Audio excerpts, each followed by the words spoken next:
welcome. It's a beautiful day, and it's a beautiful day because you're joining us here at the Center for Spiritual Living in Bellingham.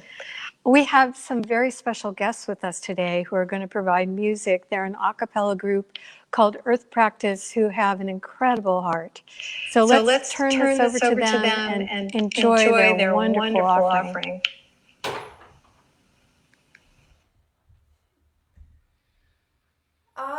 The connectedness of all things. The connectedness of all things. Oh, we beat as one heart. We beat as one heart. We beat as one heart. We beat as one heart. The connectedness of all things. The connectedness of all things. Oh, we beat as one heart. We beat as one heart. We beat as one heart. We beat as one heart. The connectedness of all things. The connectedness of all things. Oh, we beat as one heart. We beat as one heart. We beat as one heart. We beat as one heart. Not separate or apart. We beat as one heart. Not separate or apart. We beat as one heart. We beat as one heart. We beat as one heart. We beat as one heart. We beat as one heart. You're your lover, you're your friend, and that never will end. You're your lover, you're your friend, and that never will end. We beat as one heart. We beat as one heart. We beat as one heart. We beat as one heart. The connectedness of all things. The connectedness of all things. Oh, we beat as one heart. We beat as one heart. We beat as one heart. We beat as one heart. Not separate or apart. We beat as one heart. Not separate or apart. We beat as one heart. We beat as one heart. We beat as one heart. We beat as one heart. We beat as one heart. You're your lover, you're your friend, and that never will end. You're your lover, you're your friend, and that never will end. We beat as one heart. We beat as one heart. We beat as one heart. We beat as one heart. The connectedness of all things. The connectedness of the connectedness. We beat as one heart. We beat as one heart. We beat as one heart. We beat as one heart. We beat as one heart. We beat as one heart. Wow, that was wonderful. Thank you, Earth Practice. My name is Phillip. I am today's practitioner of the day. So welcome everyone, and please join me for an opening invocation. So know with me that there is only one divine presence, one divine mystery, one divine love. And I am connected to this one divine mystery, one divine love, one divine life. And so are you. And so I welcome, Spirit. I welcome you to today's service and know that today is a perfect day. I choose to live in light. I choose to live in love. I choose to live with all. And so with that, I release these words to Spirit, to the law, and know that all is well. And so it is. And just a reminder, we do have morning, weekday practitioner prayers. Just go to our website. There is a link there to connect via Zoom. And hope you can make it this week. Enjoy today's service. Today's talk by Dr. Andrea. And now we'll go back to Earth Practice for another song. Thank you.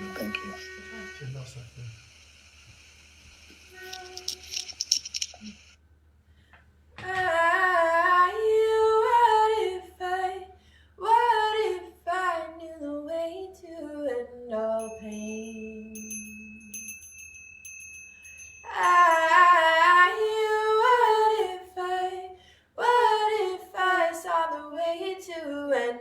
suffering.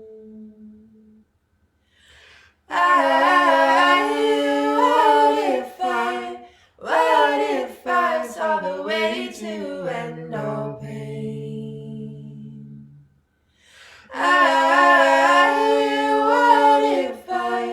What if I saw the way to end all suffering? Would I know how to share it? Would I know how to say it out loud? If I saw it with my inside eyes, would I need to tell you? Or would it be found in you too?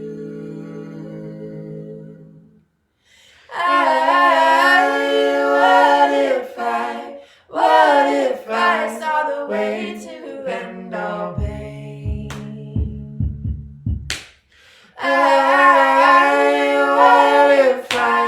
What if I saw the way to end all suffering?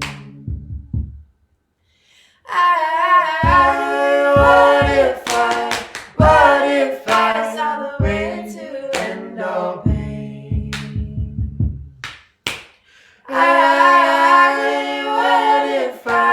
What if I saw the way to end all suffering? Would I know how to share it? Would I know how to say it out loud? If I saw it with my inside eyes, would I need to tell you? Would I need to tell you? Would I need to tell you?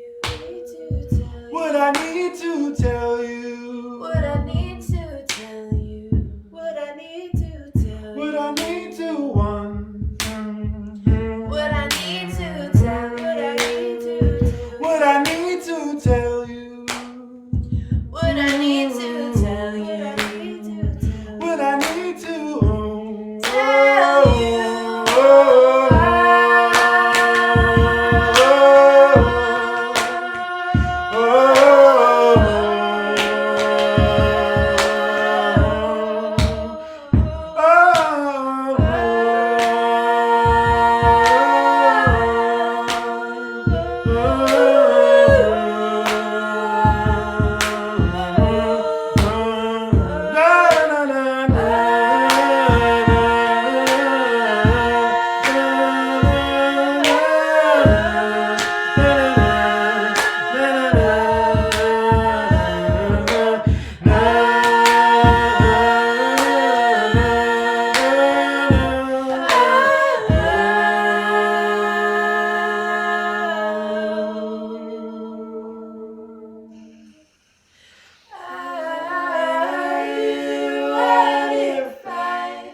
What if I saw the way to end all pain?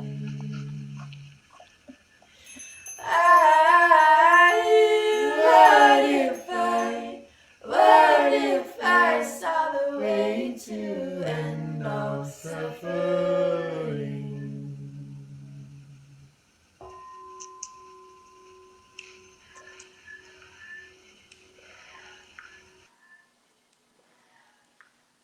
That was beautiful. Thank you, Earth Practice, so much. Lovely. So here we are. And my topic for today has to do with the monthly theme, which is the joy of interbeing. And the actual topic is decision for today. I don't know about you, but I am a total fan of Jane Goodall. And I got to see her in person, and this is one of the things she said. She said, you cannot get through a single day without having an impact on the world around you. What you do makes a difference. And you have to decide what kind of difference you want to make. And that was, like a moment of like, wow, yes, today is the day to make a decision. Every day is a day to make a decision. and a decision that will make a difference. And I know for a lot of us, the challenge is that we don't feel in our small little way that we are making a difference. And yet everything we do affects the interbeing of all that is. And so I brought you from one of my teachers, you know, that I studied for many, many years with, Thich Nhat Hanh, the Zen Buddhist master. And he famously would take out a sheet of paper like this, and he would talk about interbeing. And so I wanted to read you from a Dharma talk that he gave, what he usually would say, or words to this effect.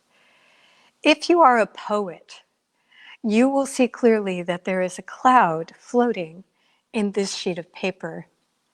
Without a cloud, there will be no rain. Without rain, the trees will not grow. And without trees, we cannot make paper. The cloud is essential for the paper to exist. If the cloud is not here, the sheet of paper cannot be here either. So we can say that the cloud and the paper inter-are. Interbeing is a word that is not yet in the dictionary. But if we combine the prefix inter with the verb to be, we have a new verb, interbe. Without a cloud and the sheet of paper, without a cloud and sheet of paper, we cannot interbe. If we look into this sheet of paper even more deeply, we can see the sunshine in it. If the sunshine is not here, the forest cannot grow. In fact, nothing can grow. Even we cannot grow without sunshine. And so we know that sunshine is also in this sheet of paper. The paper and the sunshine inter-are. And if we continue to look, we can see the logger who cut the tree and brought it to the mill to be transformed into paper. And we see the wheat. We know the logger cannot exist without food. Perhaps wheat became his bread. And so the wheat is also in this sheet of paper. And the logger's father and mother are in it too. When we look in this way, we see that without all of these things, this sheet of paper cannot exist. And looking even more deeply, we can see we are in the paper too. This is not difficult to see because when we look at a sheet of paper, the sheet of paper is part of our perception. Your mind is in here, and mine is also. So we can say that everything is in this sheet of paper. You cannot point out one thing that is not here. Time, space, the earth, the rain, the minerals in the soil, the sunshine, the cloud, the river, the heat. Everything coexists in this sheet of paper. Everything coexists within each of us. You cannot just be by yourself alone. You interbe with every other thing. So the joy of interbeing is when we begin to recognize that this is the case for ourselves and for the world, and not only think about it, but actually begin to act in ways that tell the world and others that we are understanding the interconnection that we have with all of life. And this is not a political statement. This isn't a social justice statement. This is a spiritual fact. We inter-are. Interbeing is the nature of all that is. And so when we say in our prayers, I am one with, we really mean it. We mean it in every single way possible. And because we're one with all life, here and everywhere, we have a decision to make today about how we will make a difference in the incredible vast web that we're connected to and in. And so I thought about a lot of things. I'm reading a book, maybe you've already read it, called Braiding Sweetgrass. It's really a great book. And I was going to read it too, but I'll just tell you that in the beginning part of the book, the writer is a professor of ecology at a college, a university.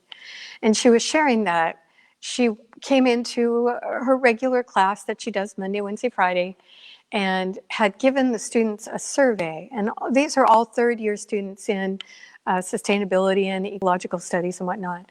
And one of the questions on the survey was, what do you think of the interaction between humanity and the rest of nature and the world? And without a doubt, almost every student said bad. It's a bad relationship. It's a bad mix. It's not good. And a little bit later in the survey, she asked, well, what positive benefit could humanity have as we work with the environment? And nobody, not one person, could come up with something. Not one person. And so as a professor, she had her mind blown at that moment. And after class, talked with her class about that and realized that because they had been studying for so long the impact, the negative impacts on the planet and the environment that we all as sacred humans have been having, their vision had been truncated by the destruction that they were seeing in so many different ways. And they couldn't see a beneficial outcome. Now, I think, my friends, that that applies to you and to me in a couple of ways, and I wanted to share with you what that made me think about. And also, I've had an incredible week. I wish I could talk to you for hours because this has been an astonishing week in many ways. We had to put our dog down this week. And you know, if you have an animal and you've had to do that, the doorway of grief is wide and deep and difficult. It's a difficult crossing. But because I've grieved a lot in my life, and maybe you have too, I also see that grief opens us to the spiritual realm in ways that sometimes our spiritual vision has closed. And so I was on alert to see what my vision would bring me, and it brought me a whole bunch of things. So I was thinking about the assumptions that we make and how they impact our decisions and how they impact how we feel we make a difference or not in the world. So you may remember, if you've been attending our center at all, that I often would have a whiteboard up here. And so imagine that I have a whiteboard. It's too shiny for the whiteboard today, which is lovely in Bellingham to have a shiny day. And so I would have 4 big boxes. And in the first box up here, there would be assumptions. And then there's an arrow over to the second box over here that says gathering evidence to prove the assumption. And then the arrow goes down, and in the third box it says acting as if the assumption is true. And then in the fourth box, around us, everybody reacts to us in a way that, arrow up, proves the assumption again. So we're in a loop often with our assumptions. The problem with that is that often our assumptions are not correct. We have gotten a wrong perception, and we don't know it because the way our mind works is we make an assumption and then we begin to gather evidence to prove the assumption is true. So I was realizing in my many conversations this week with some extraordinary people that one of the assumptions was mirrored in those students, those third-year students of ecology, that many of us are making. And the assumption is that, to put it in dark humorous terms, we're gonna die, right? That's how a lot of us are feeling. It's like, either from the virus or from climate change or from name your poison, we're gonna die and it's gonna be awful and it's gonna be terrible and we're part of the problem, and those are the assumptions we're making. Now, I gotta tell you, we are gonna die. That is true. But not necessarily in the way that most people are fearing. And what I wanted to bring you was what one of the awesome people that I encountered this week had to say. Her name is Robin Solnit. And this is what she says. She's a scientist and an educator. We have undergone a revolution in our understanding of human nature in the past few decades. It has overthrown assumptions laid down in many fields that human beings are essentially selfish and our needs essentially private for material goods, erotic joys, and family relationships. In disciplines as diverse as economics, sociology, neuroscience, and psychology, contemporary research reveals that human beings originate as compassionate creatures, attuned to the needs and the suffering of others, kind of like what Earth Practice was singing about. Contrary to the 1960s, quote unquote, tragedy of the commons argument that we are too selfish to take care of systems, lands, and goods owned in common, variations on such systems could, and in many places, do very well. Disaster sociologists have also documented and demonstrated that during sudden catastrophes, such as earthquakes and hurricanes, ordinary human beings are brave, improvisationally adept, deeply altruistic, and often find joy and meaning in the rescue and rebuilding work they do as inspired self-organizing volunteers. Data also shows that it is hard to train soldiers to kill. Many of them resist in subtle and overt ways and are deeply damaged by the experience. There is evidence from evolutionary biology, sociology, neuroscience, and many other fields that we need to abandon our assumptions for a sweeping new view of human nature. I could go on and on. She's really a great writer. But what I want you to realize with me that I realized this week is that, yes, our assumptions often drive us in a direction that is not only not beneficial for ourselves, to be feeling and knowing. I'll give you an example of that. I'm a Facebook user, and I was on Facebook the other day, and I can't even tell you. It probably had to do with wearing masks. That's my guess. But there was this whole thing about how fundamentally selfish human beings are, and yet the data shows that that's not true.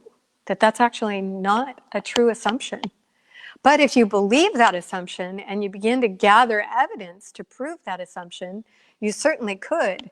And then you could start relating to people as if they were selfish. And when you relate to people as if they're selfish, they don't like it. And they begin to back away and be defensive and validate your assumption so that then you go back to making it again. You see how that works? And so what if we had some different assumptions that were based in a different way of looking at life and ourselves and others? What if our assumption was that fundamentally sacred humans were born sacred, that they have a connection to the earth and a connection to other species and a connection to other sacred humans that calls them into joyous, selfless action when they realize that something is amiss? What if we began to invest ourselves in that assumption and gather evidence that that might be true? What would happen? And the reason I bring this to you is I was also having an extraordinary conversation at a wedding. And this group of people, a very small wedding, of course, because of safety precautions, but this particular person who was talking to me was talking about how there are so many people worldwide that are banding together to really begin to educate and open the doorway of perception to the people in their bioregion about how to have not just a sustainable life, but a regenerative life. A life that not only kind of keeps it kind of going as best we can, but actually goes far beyond that into regenerating the planet, revitalizing the systems of the earth. This is a huge group of people worldwide that are doing this work in the regions that they live in. Maybe you knew that. I wasn't aware of that. And that their interest is in creating islands of understanding and interaction and cooperation so that we regenerate the places where we live for the benefit of all species, including ourselves. Isn't that fascinating? Well, what if we knew that and we began to assume that most sacred humans, if they knew that, would jump in and want to support that work in some way. Would it mean changes for us? Of course it would. Of course it would, because the path we're walking on right now is not sustainable, much less regenerative. So how do we do that? And here's the other thing that happened this week. Oh, I wish I could talk to you longer. So I've been in a ministers group from our entire organization that's been studying the book Me and White Supremacy. And I'm not going to talk about any of that, except to say that on our last day together, we had a specialist come in who is a practitioner in our tradition and a woman of color. And many of us were feeling fairly downhearted because we didn't know quite what to do. We felt like it was such a vast issue that we weren't sure how to proceed. And she said, you guys, you know what to do. And we're all we're on Zoom, but if we could have looked at each other really in person, we would have. She goes, no, you know what to do. And so one of us finally piped in and said, okay, well, could you tell us what we know? And what she said was so simple, and I'm saying it to you because maybe you're feeling that way too.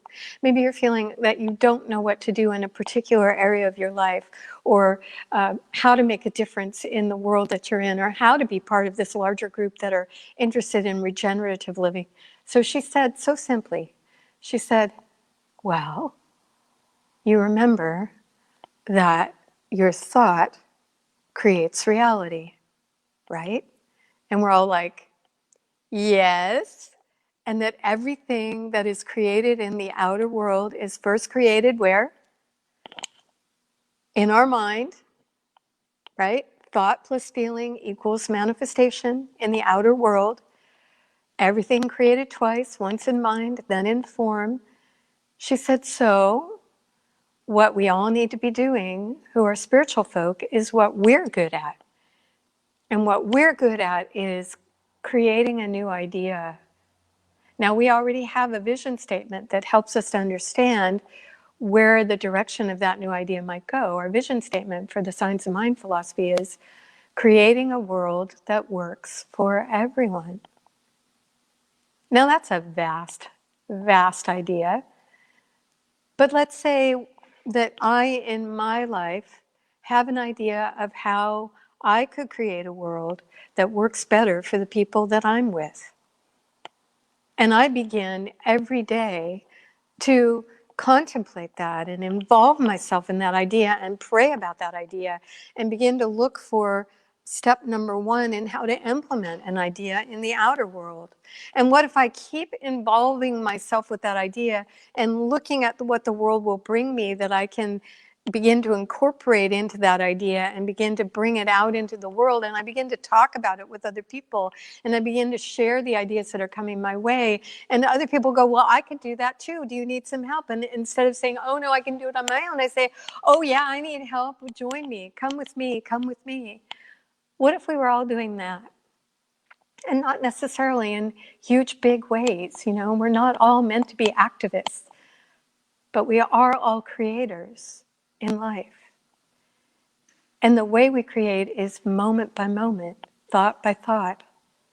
And the way we do that is we make a decision for today, like Jane Goodall said, and then we begin to act on the decision, questioning all the time any negative assumptions that might be running the show without us realizing it, and beginning to make new assumptions that are more positive, more life-giving, more regenerative, more available to the influence of good. And as we do that, I have a feeling, just between you and me, that everything changes. So in my mind, I'm seeing it change for the better. And I thank you for the work that you do in your region of influence. I thank you for the decisions you make today, whether it's something as simple as recycling, or being kind, or smiling at someone that you see on the street, or something much bigger. It all matters because we enter our. So let me do a prayer for that, and please join me. We are supported by a web of life that is so diverse and so vast that in every moment there is not a step we take, a move we make that wasn't made possible by the entire web. And likewise, we too, because of our beingness, influence the web in positive ways. What is the web? Well, it starts with spirit. And out of spirit, all things have been created. And we ourselves are part of the creation and part of creating.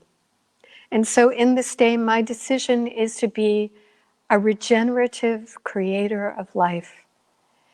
I make a decision in very small ways and in big ways to look for ways that I can support life, all life. I look for ways where I can be of benefit, and the ways are shown. And every day is different, and every day is incredibly important. And I'm grateful to be awake to the difference that I'm able to make. And so it is. So right now I'd like to take you back to Earth Practice to celebrate another one of their wonderful songs.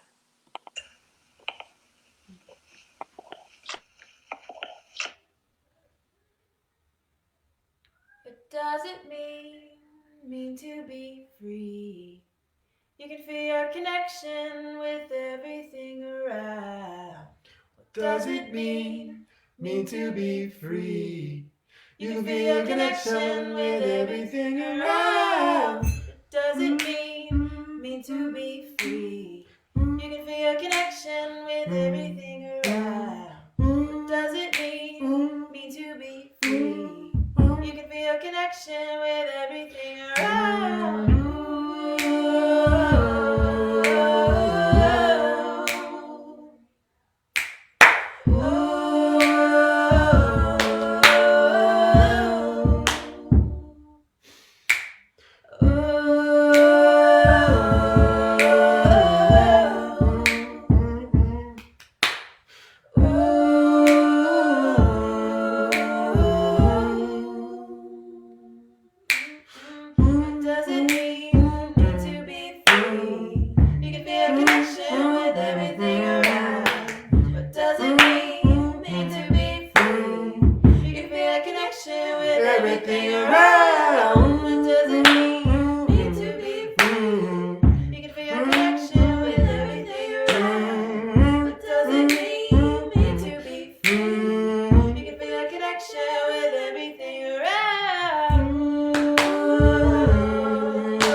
Thank you so much. We get to hear them one more time. Thank you But I so much. wanted We to get to tell you hear a them. few announcements while I have you, because you might want to be involved in some way with the center. There's some things happening here locally, but there's things that you can join in no matter where you're from. So think about that. First of all, I wanted to let you know that, as Phillip mentioned after his invocation, the practitioner staff has been seeking ways to make a difference in your life. And one of the ways that they have come up with is to offer a daily prayer Monday through Friday at 7 a.m. Via Zoom. And so you get to see them, they get to see you, and they offer just a really beautiful, it's like 5-minute prayer to start your day. And so if you would like to avail yourself of the prayer, the Zoom link is a recurring link, so you can go to our website, get the link, save it, and any morning where you need a little bit of a boost or an opportunity to see maybe some folks that you love and hear a prayer from one of them, you have the link and you can just join right in. I will say, though, that we start right on time, and so we leave the waiting room open to 7:01, and then we start right into prayer. So be on time and take advantage of that if you would like. We started our garden parties last week, and they're they're mythic.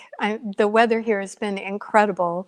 And so to watch people in our beautiful upper meadow working on soul collage cards or meditating to the sound of the wind in the trees has just been spectacularly beautiful. Very small groups because we're following safety guidelines. And many of our garden parties are full, but not all of them. And so we would like to invite you in if you're here locally, if you would like to take part.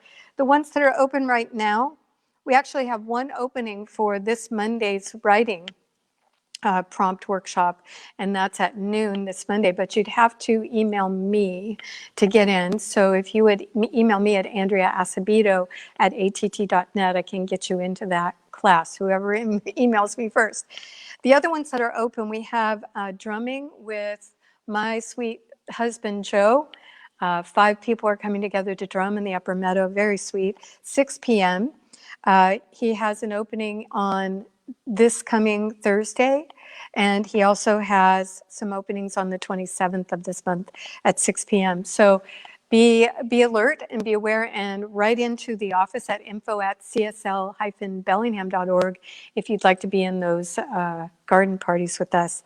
Now we have a book study that has to do with how to be an anti-racist, and that's based on the book and the workbook, and it's being led by 2 of our practitioners.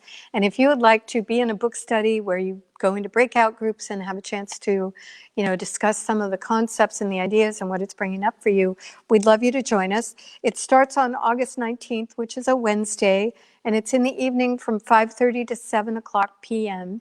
The Zoom link can be received by writing to our office at info@csl-bellingham.org, and we'll get you on the list so that you can be a part of that discussion. It's a very powerful book. It's a good book, and one that will hopefully benefit you spiritually and in every other way. Let's see what else. The men's group is meeting today by Zoom. And if you would like the Zoom link and haven't received it, Phillip's right here in the room. Is it on the website? No. So you need to contact Phil Flores. And let me see, I probably have his contact information. Phil in Texas, all one word, at gmail.com. Phil in Texas at gmail.com. It starts at noon today, goes for about an hour and a half. It's a really lovely way for men to connect and be a part of each other's experience in this very interesting time we're in. So feel free, even if it's a first time for you, to join this Zoom men's group. And I wanted to remind you that not next week, but the week after that on the 23rd, the entire crew of us, you can't see them, but there's 4 of us here, are taking a Sunday off. And we hope you will too. We hope if you are interested in spiritual messages that you can look on the numerous YouTubes that are available and find something that will lift you. And we've received so many messages of really saying, no, you guys go. You've been working hard. Take a Sunday off. So that's on the 23rd, but we'll be back on the 30th. And we will miss you while we're gone. I wanted to tell you something else. Our music director, Amber Darlin, our bookkeeper, Andrea Wood, our administrative assistant, Clara Duenas, our tech support and sound guy, Philip Flores, have all been working so incredibly hard. And I get a lot of emails saying, oh, thank you for doing what you're doing. It's so great. But they don't. So I'm wondering if you would be willing to write a love letter to some of them and let them know how much you value the work that they're doing. It's difficult when you have no verbal cues and no beloved presences to let you know how much you're valued. So if you're valuing the work we're doing, I'd love you to write them a love letter in an email or send a letter to the center and we'll get it to them, because I wouldn't be here without them. Remember, we enter our. So thank you, and I'm going to take it back to Earth Practice to take us on out of here. Thanks for joining us today.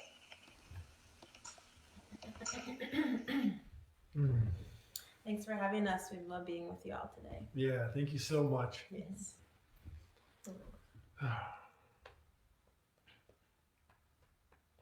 You carry love Everywhere you go, you carry love. Everywhere you go, don't be afraid. Don't be afraid. Don't be afraid. Don't be afraid. You carry love. Everywhere you go, you carry love. Everywhere you go, don't be afraid. Don't be afraid. Don't be afraid. Don't be afraid. Don't be afraid. Don't be afraid. Don't be afraid. Don't be afraid. Don't be afraid. You carry love everywhere you go. You carry love. Everywhere you go. You carry love. Everywhere you go. Don't be afraid. Don't be afraid. Don't be afraid. Don't be afraid. Don't be afraid. Don't be afraid. Don't be afraid. Don't be afraid. Don't be afraid. Don't be afraid. Don't be afraid. Always right. Don't be afraid. Don't be afraid. Always right here. Don't be afraid. Always right here. Don't be afraid. Don't be afraid.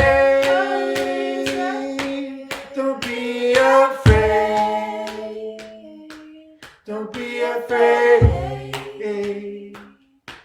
Don't be afraid. Don't be afraid.